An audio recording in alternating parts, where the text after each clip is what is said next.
Hi everyone, thank you so much for checking out my tutorial on the Rohan theme. I've arranged this into a beginner-friendly version that is entirely in first position with the fingerings, and also into an intermediate version that goes into third position and also has advancements in the sound details that you can make.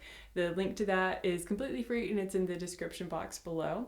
And additionally, if you enjoy this tutorial and you would like to take private online violin lessons with me, then you can contact me at the email in the description box below, and we can advance your techniques. That way you can play your favorite film scores. And finally, if you would just like to leave me a tip for this lesson so that way I can continue to produce as much as I can for free, then you can find the links to my Ko-Fi and Patreon also down in the description. All right, now on with the lesson.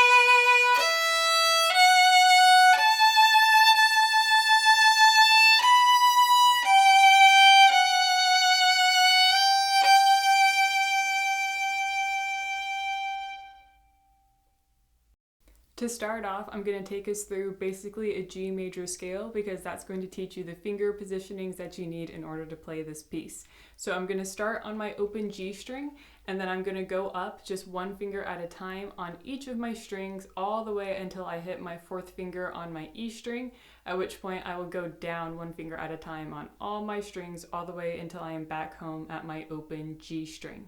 The finger spacings that we're going to need for this are a high 2 on your G string, a high 2 on your D string, a low 2 on your A string, and a low 2 on your E string. The only sharp that you have in this piece is F sharp, and everything else is natural. So I'm going to count to 2, I'm going to use long, slow, steady bows and take us through the whole thing. 1, 2.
All right, now we have all the tools that we need in order to build this piece, and we're ready to begin. All right, I'm going to take us through this phrase by phrase. In the beginning of, I think every single phrase in this piece begins with a rest.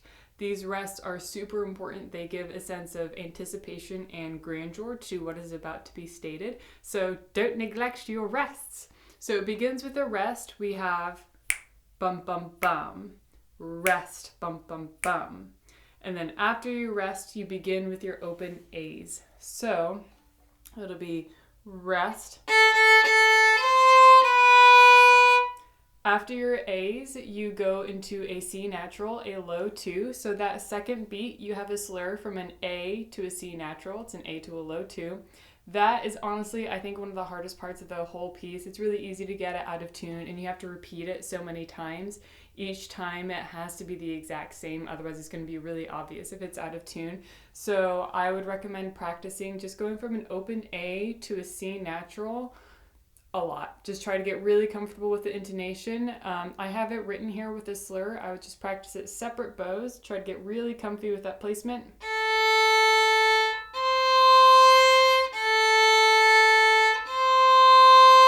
Do that over and over again, maybe with a tuner. And then once you're really comfortable doing it both physically and with what it's supposed to sound like, then try putting it into a slur.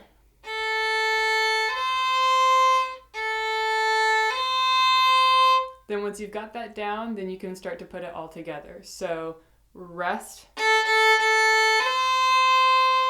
And I would practice that as much as I possibly could. So after that part, we just go from a B to a C to a D, then back to our open A. So.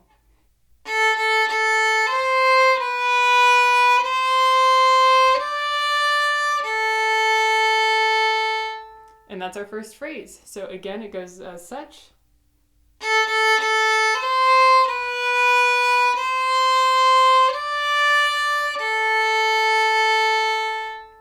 And then we're on to our second phrase. So this second phrase begins the exact same as the first one with a rest and then 3 open A's. Where it gets a little bit different is when we get to the B. On the B, you see I have a little ornamentation written. So what you're going to do for that is you're going to start on your bass note, your B, and then you're just going to tap a low 2, your second finger. You're just going to play that really, really quickly after your B. So you're going to go B, quickly tap the 2, and then release.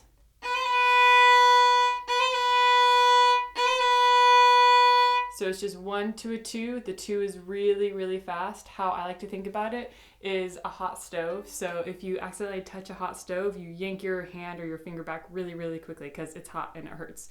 So think about doing that with your second finger. You're just going to really quickly touch the hot stove. Don't let your finger stay on because otherwise it's going to get burnt. So just go from a 1, really quickly tap the 2, and then release. So just how I practiced doing the open A to the C natural over and over again until I was comfortable, I would do the exact same thing with this ornamentation. Just try holding your first finger down and tapping your second finger until it feels comfortable and you've experimented around to find a sound that you like. You can experiment with how long you hold down that first finger, and each different way that you do it will give you a different kind of sound to it, and you can pick whichever one is your favorite. So this phrase goes. Then we're on to our open E string.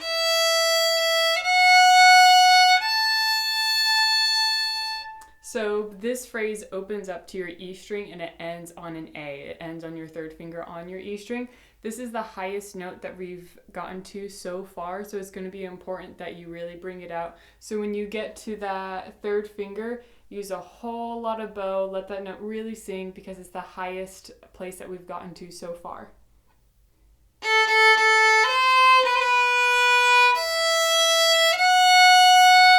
Let it sing. And there you go. Now to the third phrase. Here it gets a little bit different. We're going to start on our D string. You start on your first finger on your D, and I like to use a healthy amount of bow on this, and if I hit another string, I don't really mind too much because when I listen to the original recording, it sounds kind of guttural. It sounds like it's getting some extra resonance from the strings and the Hardinger fiddle. So if I hit other strings on this part, I kind of like how that sounds. I think it's fitting. So I'm going to start with my first finger on my D string. Again, starts with a rest, and I'm going to use a lot of bow.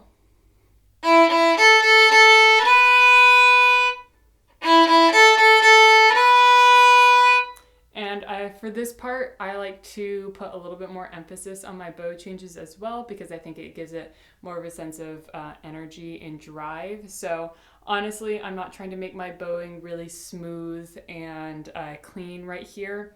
I'm just going for it.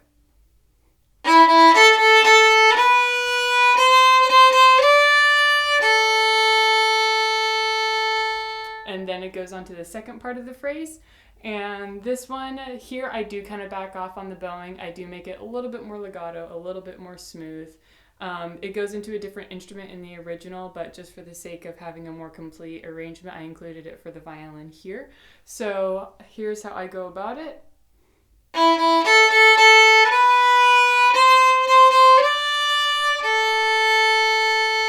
Then I back off, a little bit more legato.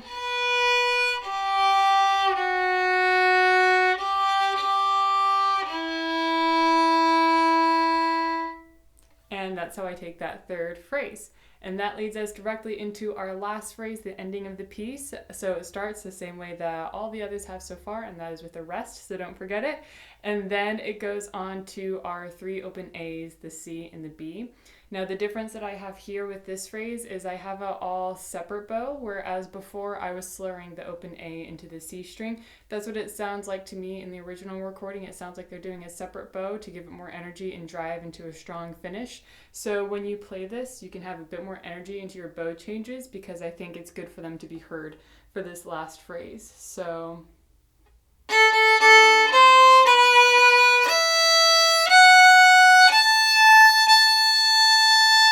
you can put a lot of energy into those bow changes.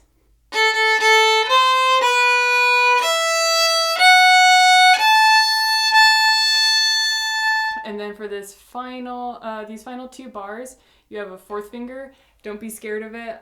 Just kind of go into it with a whole lot of confidence. Use a lot of bow on that 4th finger. And if you go into it confidently, then you're going to have a better chance of playing it more in tune and with a good sound. So when you get there, don't back away.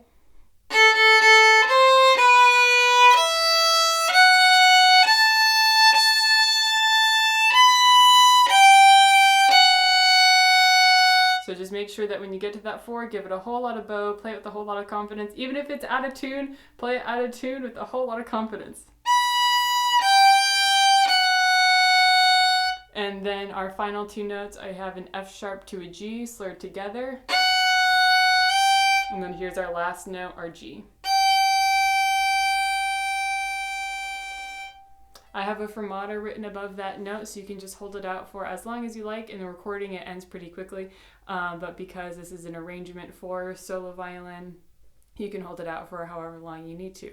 And there you go. That is the beginner version of the Rohan theme. Now stick around and I'll walk us through the intermediate version, which has options in 3rd position, as well as some advancements that you can make in your sound quality.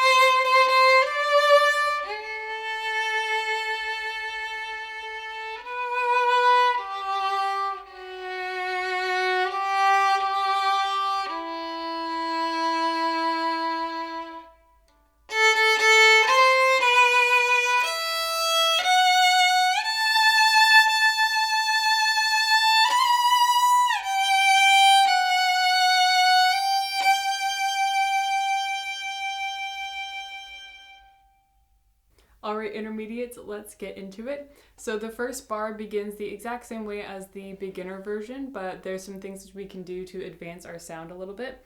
The original recording is played on a Hardanger fiddle, and they are a little bit different from violins. They have what are called sympathetic strings, and that is an extra set of strings that runs below the strings being played on, and they vibrate while the instrument is being played, and that's part of what gives it such a special and unique sound quality, is that extra reverberation that is going through it. So if you want to mimic that sound a little bit on your violin, then you just have to make sure that you are really controlling your bow and your bowing to get the instrument to resonate as much as possible. So when you're playing this piece, make sure you have a really good bow grip. Your fingers are doing their job. They're well over the bow. They're not too high up on the stick where they can't really do anything. Make sure you have a good deep grip so you can control it. And when you go to bow those opening A's, those open strings, make sure that you are setting your bow in the string first, and then you're pulling it with enough control and weight, so that way the bow can grab the string and really make it resonate as much as possible. And that's how I found the best way to mimic the sound of the Hardanger fiddle. So when I begin, I set the bow like pretty well on the string, and then I pull out the sound. And hopefully you can hear a little bit there that it keeps ringing for a little bit even after I lift my bow off the string, because I'm really trying to get that string to vibrate well so I can mimic that sound. So that's a way that you can advance your quality of sound in this first phrase.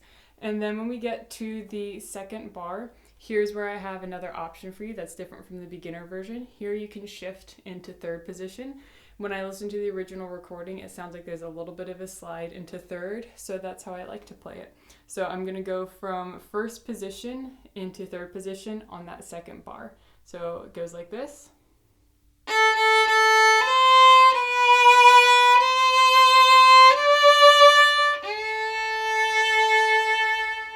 And right there, there's that shift. So I shift into third with a little bit of a slide, and then I make sure to decrescendo at the end, so that way I am naturally closing out my phrase.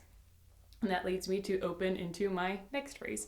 So I retake my bow. Again, make sure that you have really good bow grip, so that way when you do the retake, you're not getting any shaky or bouncy bow. Have a good grip, control it well. And this phrase is when we get into some fun details with our ornamentation. So in the beginner version, I just have a worded written, which is just a tap from a 1 to a low 2. Here I have it written differently with grace notes.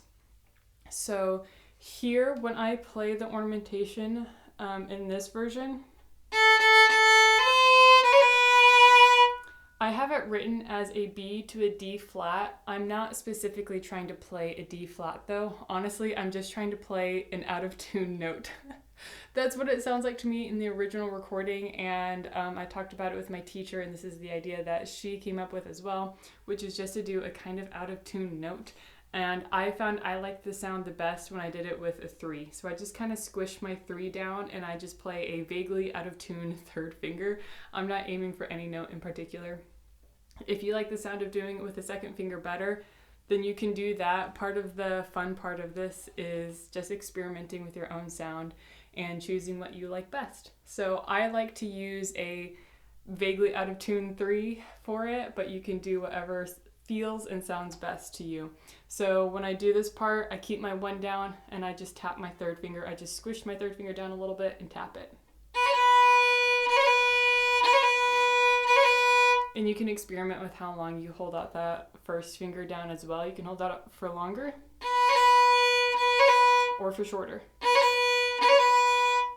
You can just experiment around until you find a sound that you like.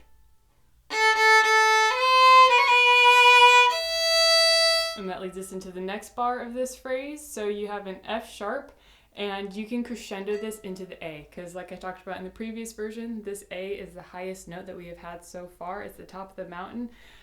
So make sure that you really make it a grand moment, because we've worked hard to get here. So make sure you crescendo through that F sharp. And then when you get to that A, really make it strong. But then I decrescendo through it as well. So I have a lot of movement through this A. I start really strong, but then I end my phrase to make sure that I am still paying attention to my phrasing. So this phrase goes...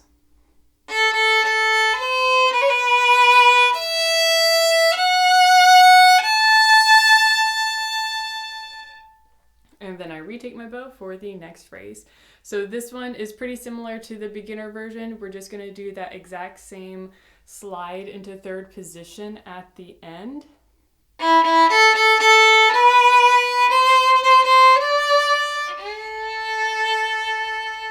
And then I stay in third position for 2 notes. And I go back into first position to finish out. So I go from here, a 1 to a high 2.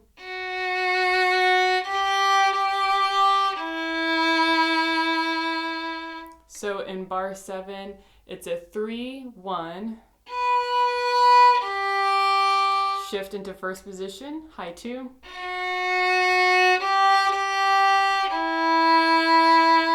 and then you end it in first position. And that takes us on to our very last phrase. So again, we're starting off with that rest and then our open A's.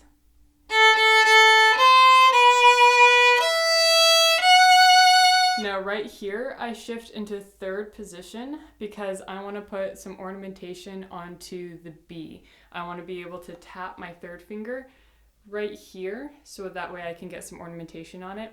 I did this transcription from the recording in King of the Golden Hall, but there's another version of this theme. I think it's in the Battle of Pelennor Fields, where the soloist includes ornamentation on this note, and I think it sounds just so epic and so cool, so I wanted to include it as an option in this version.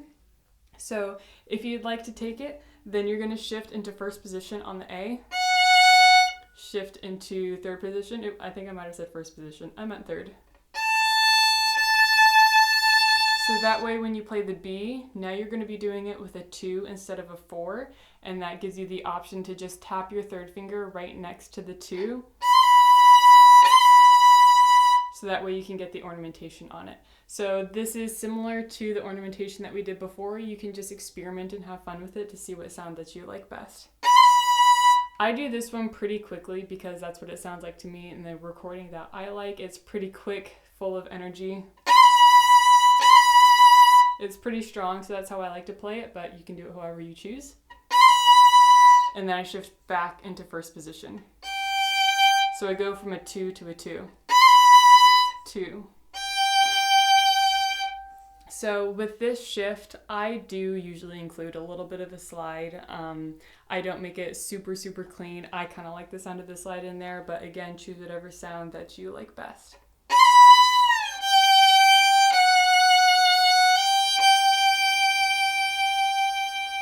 And that takes us to the end. Thank you so much for watching. I really hope that you found that helpful. If you have any questions, please leave them in the comments below and I'll answer them if I can. And if you have any requests for tutorials on themes that you would like to see in the future, let me know that in the comments down below as well. And again, as a reminder, if you would like to go more in depth and take private online lessons with me, then you can reach me at the email down below. All right, I think that does it. So go practice for Frodo.